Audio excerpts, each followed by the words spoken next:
It was raining hard that night, the kind of rain that soaks you to the bone and turns every streetlight into a blurry halo. Ethan, a tired single dad, was heading home from his late shift at the auto shop. His old pickup sputtered and coughed, the windshield wipers barely keeping up with the storm. He was thinking about how to stretch the last $20 in his wallet to make it through the week. He didn't know that within minutes, his life, and someone else's, was about to change forever. As he turned down an empty street, his headlights caught something, a woman, lying on the sidewalk, drenched, motionless. For a moment, he froze. It was pouring, it was late, and he was exhausted. But something deep inside him said, "Stop. If you're new here, welcome to Kindness Lights, where real stories remind us that compassion still exists." Before we continue, make sure to subscribe, like, and comment below if you believe kindness can still change the world. Now, let's get back to the story. Ethan pulled over, jumped out, and ran toward the woman. She looked to be in her mid-40s, wearing an expensive coat and heels, her blonde hair plastered to her face from the rain. When he touched her wrist, no response. Her skin was cold. He felt her neck, a faint pulse. She was alive, but barely. "Ma'am, can you hear me?" he shouted over the rain, but there was no answer. He dialed 911 with shaking fingers, explaining the situation while trying to keep her conscious. The operator's voice guided him through CPR, and there, in the middle of a deserted street, under the pounding rain, Ethan pressed against her chest, counting out loud, refusing to give up. After what felt like forever, she gasped. Her eyes fluttered open for a second, and she whispered something he couldn't quite catch, maybe a name, maybe a plea, before the ambulance sirens broke through the storm. The paramedics rushed in, thanking Ethan as they loaded her onto the stretcher. One of them said, "You saved her life, man." Ethan just stood there, soaked and shivering, watching the ambulance disappear into the rain. He went home quietly that night. His little girl, Emma, was asleep on the couch, a blanket half covering her.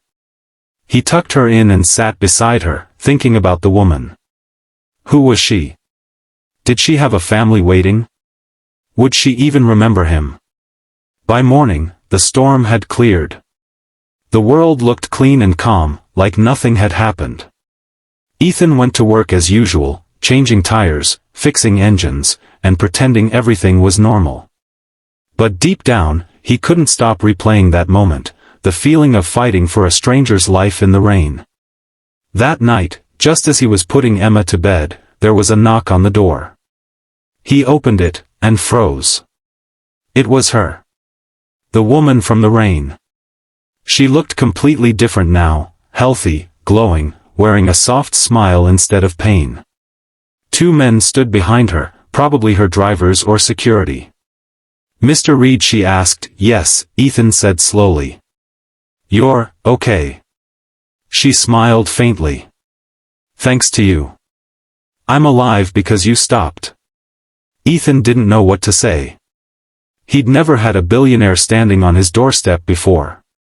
She introduced herself as Victoria Hale, the CEO of a large real estate company in the city, someone whose face had been on billboards, though Ethan hadn't recognized her that night in the rain.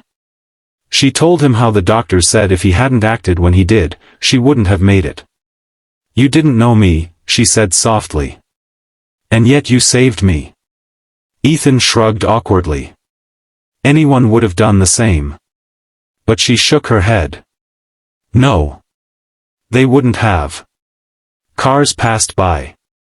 I remember hearing them, but no one stopped. Except you." Victoria handed him an envelope. Inside was a check, enough to pay off his debts, fix his truck, and give his daughter a better life. Ethan tried to refuse, but she insisted. "This isn't payment," she said. "It's gratitude. And maybe a reminder that kindness deserves to be multiplied."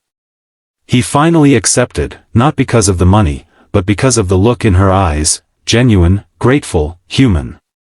Over the next few months, Victoria stayed in touch. She visited sometimes, bringing little gifts for Emma, always humble and kind. She and Ethan became friends, two people from completely different worlds, connected by one night of compassion. One afternoon, Emma asked Victoria, "Why did my dad help you when no one else did?" Victoria smiled and said, "Because your dad sees people, not money, not titles. Just people." That simple answer stayed with Ethan.